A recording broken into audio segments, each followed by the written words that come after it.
ನಾವು egg puffs ಮಾಡಿದ್ದೀವಿ. ಎಷ್ಟು ಟೇಸ್ಟಿಯಾಗಿ ಸ್ಮೂತಾಗಿ ಬೇಕ್ರಿ ಸ್ಟೈಲಲ್ಲಿ ಸ್ಮೂತಾಗಿ ಗರಿ ಗರಿಯಾಗಿ ಬಂದಿದೆ ನೋಡಿ. ಭದ್ರವಾಗಿ ತುಂಬಾ ಟೇಸ್ಟಿಯಾಗಿ ಜಸ್ಟ್ ಗೋಧಿ ಹಿಟ್ಟಿಂದ ಅಷ್ಟೇ ಮಾಡಿರೋದು. ಇದನ್ನು ಯಾವುದೇ ರೀತಿ ಮೈದಾ ಆಗಲಿ ಏನು ಆ್ಯಡ್ ಮಾಡಿಲ್ಲ ಇದಕ್ಕೆ. ಎಷ್ಟು ಸ್ಮೂತಾಗಿ ಗರಿ ಗರಿಯಾಗಿ ಬಂದಿದೆ ಇಲ್ಲಿ. ತುಂಬಾ ಚೆನ್ನಾಗಿದೆ ಎಗ್ ಪಪ್ಸು. ಬೇಕ್ರಿ ಸ್ಟೈಲಲ್ಲೇ ಇದೆ ಇದು. ಟೇಸ್ಟ್ ಮಾಡಿ ಇದನ್ನ ಹೇಗೆ ಮಾಡೋದು ಇದನ್ನ ಅಂತ ನೋಡೋಣ ಇವಾಗ. ಸಖತ್ತಾಗಿದೆ. ಇದನ್ನ ಯಾವ ರೀತಿ ಮಾಡೋಣ ಸಿಂಪಲ್ ಆಗಿ, ತುಂಬಾ ಚೆನ್ನಾಗಿ ಟೇಸ್ಟ್ ಆಗಿ ಬಂದಿದೆ. ಸಿಂಪಲ್ ಆಗಿ ಯಾವ ರೀತಿ ಮಾಡೋದು ಅಂತ ನೋಡ್ಕೊಂಬರೋಣ ಇವಾಗ. Friends, welcome back to all in one Adda YouTube ಚಾನಲ್ಗೆ. ನಾವು ಇವತ್ತು ಏನು ಮಾಡ್ತಿದ್ವಿ ಅಂದರೆ ಮೊಟ್ಟೆ ಎಗ್ ಪಪ್ಸ್ ಮಾಡ್ತಾ ಇದ್ದೀವಿ. ಎಗ್ ಪಪ್ಸ್ ಮಾಡ್ತಿದ್ದೀವಿ ಇವತ್ತು. ಹೆಲ್ದಿಯಾಗಿ ಮನೆಯಲ್ಲೇ ಮಾಡೋ ಅಂಥ ರುಚಿಯಾಗಿರೋಂಥ ಎಗ್ ಪಪ್ಸ್ ಮಾಡ್ತಿದ್ದೀವಿ. ಇದಕ್ಕೆ ಮೊದಲಿಗೆ ನಾವು ಗೋಧಿ ಹಿಟ್ಟನ್ನ ರೆಡಿ ಮಾಡ್ಕೊಂಡಿದ್ದೀವಿ. ಗೋಧಿ ಹಿಟ್ಟನ್ನ ಅದಕ್ಕೆ ಸ್ವಲ್ಪ ಸಾಲ್ಟ್ ಹಾಕ್ಕೊಂಡು ನಮಗೆ ಚಪಾತಿ ಹಿಟ್ಟಿನ ಅದಕ್ಕೆ ಗೋಧಿ ಹಿಟ್ಟನ್ನ ಕಲಿಸ್ಕೊತಾ ಇದ್ದೀವಿ. ಈ ರೀತಿ ಸ್ಮೂತಾಗಿ ಚಪಾತಿ ಹಿಟ್ಟಿನ ಹದವಾಗಿ ಕಲಿಸ್ಕೊಳ್ಳಿ. ಒಂದು ಸೈಡ್ ಚಪಾತಿ ಹಿಟ್ಟು ಕಲಿಸ್ಕೊತಿದ್ದೀವಿ, ಹಾಗೆ ಒಂದು ಸೈಡು ಮೊಟ್ಟೆ ಬೇಯಲಿಕ್ಕೆ ಇಟ್ಕೊಂಡಿದ್ದೀವಿ. ನಾವು 8 ಎಗ್ ಪಪ್ಸ್ ಮಾಡ್ತಾಯಿದ್ದೀವಿ. ಅದಕ್ಕೆ 1-2 ಟೀ ಸ್ಪೂನ್ ಅಷ್ಟು ಆಯಿಲ್ ಹಾಕ್ಕೊಳ್ಳೋಣ. ಹಾಕ್ಬಿಟ್ಟು ಹಿಟ್ಟನ್ನ ಚೆನ್ನಾಗಿ ಕಲಿಸ್ಕೊಳ್ಳೋಣ. ನೋಡಿ ಫ್ರೆಂಡ್ಸ್, ಹಿಟ್ಟು ಈ ಕ್ವಾಂಟಿಟಿಲಿ ಮೆತ್ತಗೆ ಮೃದುವಾಗಿ ಬೆಣ್ಣೆ ಥರ ಕಲಿಸ್ಕೋಬೇಕು ಹಿಟ್ಟನ್ನ. ಇವಾಗ ಗೋಧಿ ಹಿಟ್ಟು ರೆಡಿ ಆಗಿದೆ. ಇವಾಗ ಇದಕ್ಕೆ ನೆಕ್ಸ್ಟ್ 5 ಮಿನಿಟ್ಸ್ 10 ಮಿನಿಟ್ಸ್ ನೆನೆಯೋಕ್ಕೆ ಬಿಡೋಣ ಫ್ರೆಂಡ್ಸ್ ಹಿಟ್ಟನ್ನ. ಅಷ್ಟರಲ್ಲಿ ಈರುಳ್ಳಿ ಎಲ್ಲ ಹೆಚ್ಕೊಂಡ್ಬಿಟ್ಟು ಮಸಾಲೆನ ರೆಡಿ ಮಾಡ್ಕೊಳ್ಳೋಣ ಬನ್ನಿ ಫ್ರೆಂಡ್ಸ್. ಮೊದಲನೇದಾಗಿ ಫಸ್ಟು 2 ಈರುಳ್ಳಿನ ಕಟ್ ಮಾಡ್ಕೊಳ್ತೀನಿ ಫ್ರೆಂಡ್ಸ್. ಸಣ್ಣದಾಗಿ, ತುಂಬ ಚಿಕ್ಕದಾಗಿ ಸಣ್ಣದಾಗಿ ಕಟ್ ಮಾಡ್ಕೋಬೇಕು. ಮೊಟ್ಟೆ ಪಪ್ಸ್ ತುಂಬ ಟೇಸ್ಟಿಯಾಗಿ ಬರುತ್ತೆ. ದಪ್ಪ ಆದರೆ ಚೆನ್ನಾಗಾಗಲ್ಲ ಫ್ರೆಂಡ್ಸ್. ಅದಕ್ಕೆ ತುಂಬ ಚಿಕ್ಕದಾಗಿ ಸಣ್ಣದಾಗಿ ಕಟ್ ಮಾಡ್ಕೊಳ್ತೀನಿ ಫ್ರೆಂಡ್ಸ್. ಈರುಳ್ಳಿ ರೆಡಿ ಆಗಿದೆ. ಅದಕ್ಕೆ ಫ್ಲೇವರಿಗೆ ಅಂತ ಕರಿಬೇವು ಬೇಕು. ಇದಕ್ಕೆ ಕರಿಬೇವನ್ನ ಚಿಕ್ಕದಾಗಿ ಕಟ್ ಮಾಡ್ಕೊತಾ ಇದ್ದೀವಿ. ನೆಕ್ಸ್ಟ್ ಒಂದು ಸ್ವಲ್ಪ ಕೊತ್ತಂಬರಿ ತಗೋಣ ಸ್ವಲ್ಪ. ನೆಕ್ಸ್ಟ್ ಹಾಗೆ ಇದಕ್ಕೆ ಸ್ವಲ್ಪ ಕೊತ್ತಂಬರಿ ಸಣ್ಣದಾಗಿ ಕಟ್ ಮಾಡ್ಕೊತಿದ್ದೀವಿ. ಆದಷ್ಟು ಚಿಕ್ಕದಾಗಿ ಕಟ್ ಮಾಡ್ಕೊತೀವಿ ಕೊತ್ತಂಬರಿ. ಮಸಾಲ ರೆಡಿ ಮಾಡ್ಕೊತಾ ಇದ್ದೀವಿ. ನೆಕ್ಸ್ಟ್ ಮೊದಲನೇದಾಗಿ ಆಯಿಲ್ ಹಾಕ್ಕೊತಿದ್ದೀನಿ. ಮಸಾಲ ರೆಡಿ ಮಾಡ್ಕೊಳ್ಳಿಕ್ಕೆ ಒಂದು 4 ಸ್ಪೂನ್ ಅಷ್ಟು ಆಯಿಲ್ ಹಾಕ್ಕೊತಿದ್ದೀವಿ. ಇವಾಗ ಎಣ್ಣೆ ಕಾಯ್ದು 2 ಮಿನಿಟ್ಸ್ ಎಣ್ಣೆ ಕಾದಿದೆ. ಮೊದಲನೇದಾಗಿ ಕರಿಬೇವು ಹಾಕೋಣ. ಸ್ವಲ್ಪ ಚಟಪಟ ಅಂತಿದೆ. ನೆಕ್ಸ್ಟು ಅದಕ್ಕೆ ಈರುಳ್ಳಿ ಕಟ್ ಮಾಡ್ಕೊಂಡಿರೋದು ಈರುಳ್ಳಿ ಹಾಕ್ಕೊತಾ ಇದ್ದೀವಿ. ಸ್ವಲ್ಪ ಲೈಟಾಗಿ ಫ್ರೈ ಮಾಡೋಣ. ಈರುಳ್ಳಿ ಸ್ವಲ್ಪ ಹಸಿ ಸ್ಮೆಲ್ ಹೋಗೋದಂತ ಚೆನ್ನಾಗಿ ಫ್ರೈ ಮಾಡ್ತಿದ್ದೀವಿ.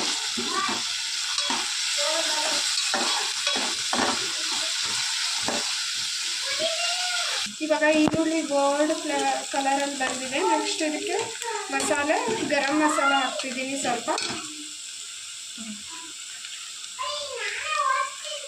ಒಂದು 2 ಸ್ಪೂನ್ ಅಷ್ಟು ಗರಂ ಮಸಾಲ ಹಾಗೆ 2 ಸ್ಪೂನ್ ಅಷ್ಟು ಚಿಲ್ಲಿ ಪೌಡ್ರ್ ಹಾಕ್ತಿದ್ದೀವಿ. ಸ್ವಲ್ಪ ಹಸಿ ಸ್ಮೆಲ್ ಹೋಗೋ ತನಕ ಇದನ್ನು ಫ್ರೈ ಮಾಡ್ಕೊಳ್ಳೋಣ. ಹಾಗೆಯೇ ಬೇಕು ಅಂದರೆ ಸ್ವಲ್ಪ ಚಾಟ್ ಮಸಾಲ ಕೂಡ ಹಾಕೊಬೋದು. ನಾವು ಅದನ್ನು ಸ್ಕಿಪ್ ಮಾಡಿದ್ದೀವಿ. ನೆಕ್ಸ್ಟು ಚಿಕನ್ ಮಸಾಲ ಮತ್ತು ಗರಂ ಮಸಾಲ. ನೆಕ್ಸ್ಟ್ ಇದಕ್ಕೆ ಸ್ವಲ್ಪ ಟೇಸ್ಟಿಗೆ ಚಿಕನ್ ಮಸಾಲ ಪೌಡರ್ ಹಾಕೊತಿದ್ದೀವಿ. ಹಾಕ್ಕೊಳ್ಳೋಣ ಸ್ವಲ್ಪ. ಸಾಕು 1 ಟೀ ಸ್ಪೂನ್ ಅಷ್ಟು ಸಾಂಬಾರು ಪೌಡರ್ ಹಾಕ್ಕೊತಾ ಇದ್ದೀವಿ. ಯಾಕೆಂದರೆ ಇದಕ್ಕೆ ಮಸಾಲನೇ ತುಂಬ. ನೆಕ್ಸ್ಟ್ ಇದಕ್ಕೆ ಸ್ವಲ್ಪ ಸಾಲ್ಟ್ ಹಾಕ್ತಾ ಇದ್ದೀವಿ. 1 ಟೀ ಸ್ಪೂನ್ ಅಷ್ಟು ಸಾಲ್ಟ್ ಟೇಸ್ಟ್ ನೋಡ್ಕೊಂಡು ಹಾಕ್ಕೊಳ್ಳಿ ಸಾಲ್ಟು. ಇದನ್ನು ಒಂದು ಮಿಶ್ರಣ ಮಾಡ್ಕೊಳ್ಳೋಣ. ನೆಕ್ಸ್ಟು ಎಲ್ಲ ಮಿಕ್ಸ್ ಮಾಡಿ 1 ನಿಮಿಷ ಫ್ರೈ ಮಾಡ್ಕೊಳ್ಳೋಣ ಅಷ್ಟೇ. ಮಸಾಲ ಚೆನ್ನಾಗಿ ರೆಡಿ ಆಗಿದೆ. ಇವಾಗ ಇದಕ್ಕೆ ಒಂದು ಸ್ವಲ್ಪ ಕೊತ್ತಂಬರಿ ಹಾಕ್ಕೊಳ್ಳೋಣ. ಲಾಸ್ಟಿಗೆ ಸ್ವಲ್ಪ ಕೊತ್ತಂಬರಿ ಹಾಕೋಣ. ಮಸಾಲ ಜಾಸ್ತಿ ಇದ್ದರೆ ಕೂಡ ತಿನ್ನೋಕ್ಕಾಗಲ್ಲ. ಇದು ಮಸಾಲ ಕರೆಕ್ಟಾಗಿ ಇರಬೇಕು, ಸ್ವಲ್ಪನೇ ಇರಬೇಕು. ಇದು ನೀಟಾಗಿ ಮಿಕ್ಸ್ ಮಾಡೋಣ. ಈಗ ಮಸಾಲ ಜಸ್ಟ್ 2 ಮಿನಿಟ್ಸಲ್ಲಿ ರೆಡಿ ಆಗಿದೆ. ಇವಾಗ ಸಾಕು. ಇವಾಗ ನೀಟಾಗಿ ರೆಡಿ ಆಗಿದೆ ಅಲ್ಲ. ಇದು ತುಂಬ ಡ್ರೈ ಥರ ಆಗಿದೆ ಸ್ವಲ್ಪ. ಅದಕ್ಕೆ ಸ್ವಲ್ಪ ನೀರು ಹಾಕ್ತಾ ಇದ್ದೀವಿ. ಸಾಕು ಸ್ವಲ್ಪ ನೀರು ಹಾಕಿ ಬೇಯಿಸ್ಕೊತೀವಿ. ಏನಾದರೂ ಅಲ್ಲಿ ಇಲ್ಲಿ ಒಂದು ಸ್ವಲ್ಪ ಹಸಿ ಫ್ಲೇವರ್ ಇದ್ದರೂ ಚೆನ್ನಾಗಿ ಫ್ರೈ ಆಗುತ್ತೆ. ಅದಕ್ಕೋಸ್ಕರ ಒಂದು ಅರ್ಧ ಕಪ್ನಷ್ಟು ನೀರು ಹಾಕಿದ್ದೀವಿ.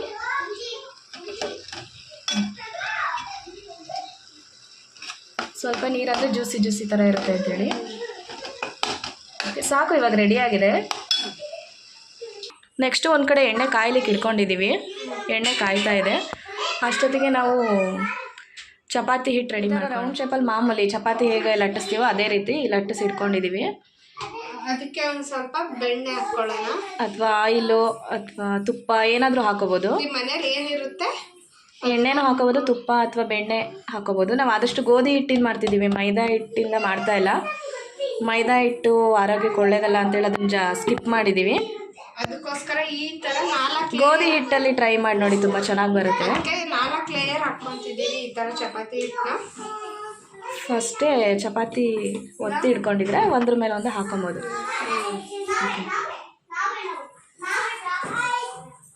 ಅದಕ್ಕೆ ಆಯಿಲ್ ಹಾಕೊಂಡು ಈ ಥರ ಮಾಡಿಕೊಂಡ್ರೆ ತರಿ ತರಿಯಾಗಿ ಪದ್ರವಾಗಿ ಬರುತ್ತೆ. ಓಕೆ, ಲೇಯರ್ಗಳು ಜಾಸ್ತಿ. ಇದನ್ನ ನಾವು ನೀಟಾಗಿ ಚೌಕ ಶೇಪಲ್ಲಿ ಕಟ್ ಮಾಡ್ಕೊಳ್ಳೋಣ ಇವಾಗ. ಓಕೆ, ಈ ರೀತಿ ರೌಂಡ್ ಶೇಪಲ್ಲಿ ಒಂದು ಪ್ಲೇಟ್ ಅಥವಾ ಏನಾದರೂ ತೊಗೊಂಡು ಈ ರೀತಿ ರೌಂಡ್ ಶೇಪಲ್ಲಿ ಕಟ್ ಮಾಡ್ಕೊತಿದ್ದೀವಿ. ಯಾಕಂದರೆ ನೀಟಾಗಿ ಶೇಪ್ ಬರುತ್ತೆ ಅಂತ ಹೇಳಿ. ಈ ಥರ 4 ಲೇಯರ್ ಚಪಾತಿ ಹಿಟ್ಟನ್ನ ರೋಲ್ನ ಹಾಕ್ಕೊಂಡ್ಬಿಟ್ಟು ಅದಕ್ಕೆ ಒಂದು ಸ್ವಲ್ಪ ಹಿಟ್ಟು ಹಾಕ್ಕೊಂಡ್ಬಿಟ್ಟು ಇವಾಗ ಉದ್ದೋಣ ತಳ್ಳಗೆ. ಆದಷ್ಟು ತೆಳುವಾಗಿ ಉಜ್ಜೋದ್ರಿಂದ ಪದ್ರವಾಗಿ ಬರುತ್ತೆ.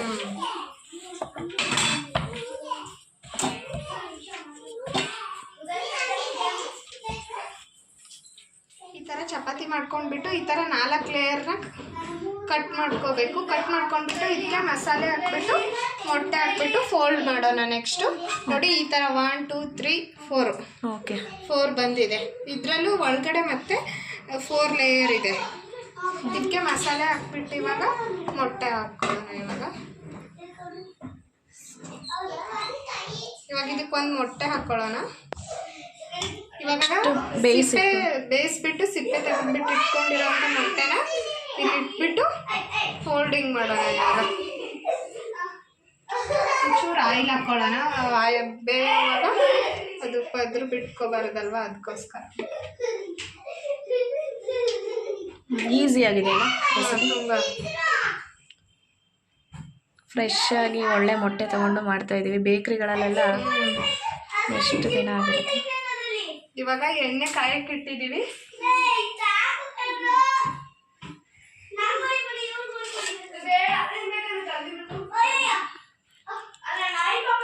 ಒಂದ್ಸಲ 4 ಬಿಡ್ಬೋದಲ್ಲ, 4 ಸತಿ ಬಿಡ್ಬೋದು. ಇನ್ನೊಂದು ಮೊಟ್ಟೆ ತಗೊಳ್ಳೋಣ. ಇವಾಗ ಸಿಪ್ಪೆ ಇಟ್ಕೊಂಡಿರೋಂಥ ಈ ಮೊಟ್ಟೆನ ಬೇಕಾದರೆ ನೀವು ಅರ್ಧ ಮೊಟ್ಟೆ ಕೂಡ ಕಟ್ ಮಾಡಿ ಹಾಕೋಬೋದು. ಮೊಟ್ಟೆ ಹಾಕ್ತಿದ್ದೀವಿ ನೋಡಿ, ಈ ರೀತಿ ತುಂಬ ಚೆನ್ನಾಗಿ ಬಂದಿದೆ.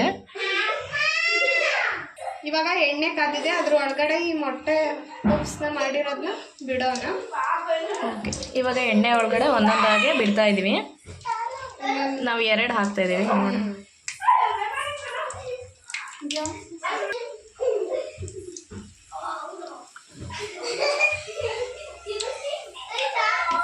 ನೋಡಿ ಎಷ್ಟು ಚೆನ್ನಾಗಿ ಬೇಯ್ತಾ ಇದೆ. ಸೇಮ್ ಬೇಕ್ರಿಲಿ ಇರೋ ಥರನೇ ಇದೆ ಅಲ್ಲ, ಹೆಲ್ದಿಯಾಗಿ ಚೆನ್ನಾಗಿದೆ. ನೋಡಿ, ಮೊಟ್ಟೆ ಪಪ್ಸ್ ಗೋಲ್ಡ್ ಕಲರ್ ಈ ರೀತಿ ನೀಟಾಗಿ ಗೋಲ್ಡ್ ಕಲರ್ ಫ್ರೈ ಆಗಿದೆ. ಸಖತ್ತಾಗಿ ರೆಡಿ ಆಗಿದೆ ಅಲ್ಲ. ರೆಡಿ ಆಗಿದೆ ಇವಾಗ ಪರ್ಫೆಕ್ಟಾಗಿ. ನೋಡಿ ಫ್ರೆಂಡ್ಸ್, ಸೇಮ್ ಅಂಗಡಿ ಥರನೇ ಇದೆ. ಮಸ್ತಾಗಿದೆ ಅಲ್ಲ. ಟೇಸ್ಟ್ ನೋಡೋಣ, ಇದನ್ನ ಟೇಸ್ಟ್ ನೋಡೋಣ ಬನ್ನಿ. ಅವಾಗಲೇ ಮಾಡಿದ್ದು ರೆಡಿ ಆಗಿದೆ. ಇವಾಗ ಇನ್ನೊಂದ್ಸಲ ಟ್ರೈ ಮಾಡ್ತಿದ್ದೀವಿ. ಇನ್ನೊಂದು ಥರ ಜಾಸ್ತಿ ಬೇಕು, ಖಾರ ಬೇಕನ್ನೋರು ಈ ಥರ 2 ಲೇಯರ್ನ ಹಾಕ್ಕೊಂಡ್ಬಿಟ್ಟು 2 ಲೇಯರಲ್ಲಿ ಮಾಡ್ತಾ ಇದ್ದೀವಿ. ಮೊಟ್ಟೆನ ಈ ಥರ ಇದು ಕೂಡ ತುಂಬ ಚೆನ್ನಾಗಿ ಬರುತ್ತೆ. ಟ್ರೈ ಮಾಡ್ತಿದ್ದೀವಿ, ನೋಡೋಣ ಹೇಗೆ ಬರುತ್ತೆ ಅಂತೇಳಿ.